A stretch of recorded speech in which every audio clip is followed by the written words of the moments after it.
So, John Sybil and Andrew Grant here again, our final podcast today on female genital mutilation. So, Andrea, over to you first of all. I think we're looking at an aims of the session. That's right. So what we're hoping to do with this presentation is let you know what FGM is, who you can go to for help and support or guidance, and then the risk factors and the warning signs. Okay, so first of all, what is FGM? Well, the definition of FGM, or female genital mutilation, is it's a form of child abuse. It comes under the category of physical abuse, and it's a violence against women. It includes procedures that intentionally alter or injure the female genital organs for non-medical reasons, and it is illegal. It can also be known as female circumcision. Okay. So we've got 4 types of FGM. There are 4 types of FGM. Depending on which type it is, they can be quite graphic. If you want to know more information on the individual types, you'll be able to research from the sites at the end of the presentation. And there are also images there for you to sort of have a look at. Okay. But I think what staff need to know really is that there are 4 different types. Okay, thank you. And why should we be concerned? We need to be concerned because it happens to girls and women of all ages really. And the World Health Organization has produced some statistics that, sort of say that it's estimated that up to 140 million women worldwide have experienced FGM. That figure I went back and checked because I couldn't believe it was true, but 140 million. And in Africa alone, there are approximately 3 million girls who undergo this procedure every year. There are 1,700 reported cases in the UK in the last 2 years. It is a form of child abuse, and it's also now a criminal offence in this country and carries up to 14 years in prison. You have a responsibility to report any suspicions or concerns you have for anyone to a member of the safeguarding team, the police or children's services. Okay, some quite shocking statistics. Absolutely, yeah. Okay. So it's cultural, I'm guessing. Why is it carried out? So why is FGM carried out? And it's believed it brings a respect and status to the girl and gives her a social acceptance. It preserves a girl's virginity, or it is part of being a woman and a rite of passage. In here comes the family honour bit again, or it cleanses and purifies the girl. It gives the girl and her family a sense of belonging to the community. And we go down the road of if a young person doesn't have it carried out within a community, that family can be ostracised from that community. It fulfills a religious requirement that's believed to exist, and it helps girls and women to be clean and hygienic. And in communities where all women have FGM, it can be seen as normal. Nobody knows any different. The length of time that this has been carried out for, people just think that it's something that should happen. And where FGM is practiced as part of their religion, there can be a huge pressure to make girls have it done.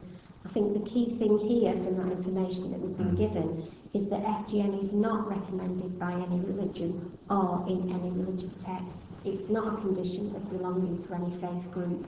We're going back to cultural reasons. Absolutely, yeah. Okay, so who's at risk?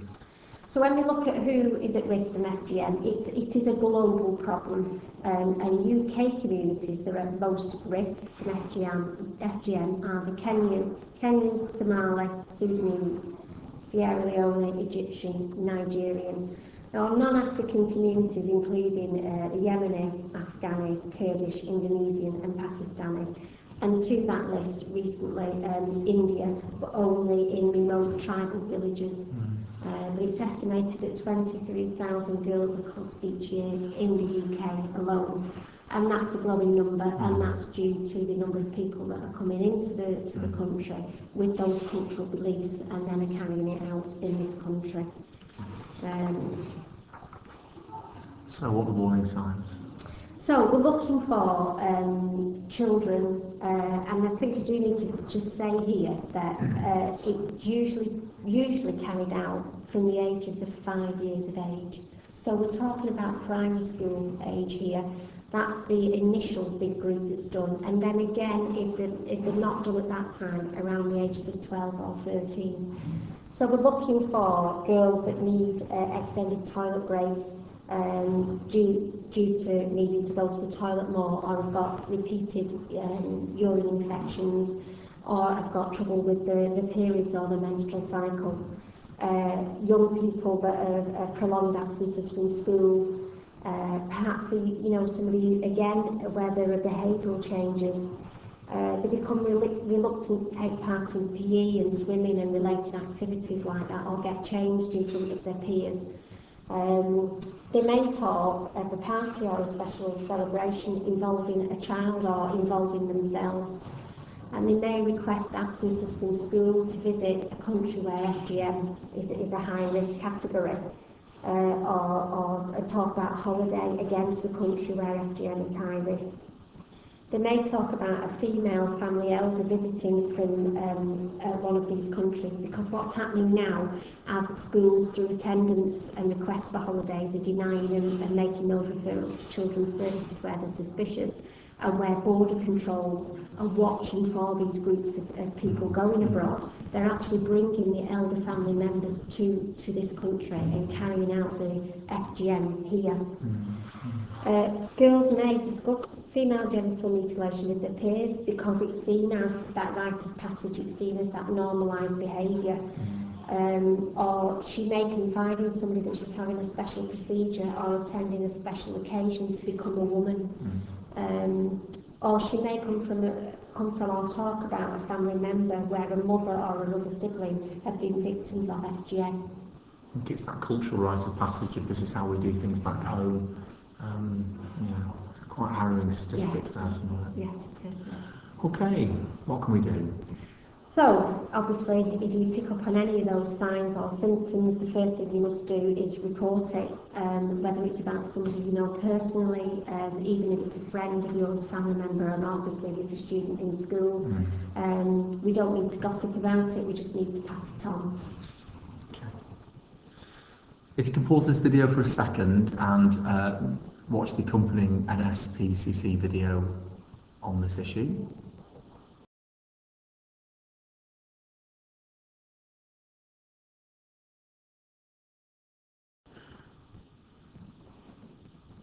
Okay, so welcome back. Thanks for listening. So, Andrew, some support numbers there? Yeah, you can see at the end of the presentation that you can get support from the NSPCC, where there's a 24-hour hotline. Victim support, NESTAC, who are an agency that deals specifically with FGM. Locally from the St Mary's Sexual Assault Referral Centre, obviously to the police, or from the police, and from the FGM project, BSCA, which is actually a Bolton-based project, but is very good for support networks. Okay, thanks very much, Andrea, for providing that overview of FGM, and thanks for watching.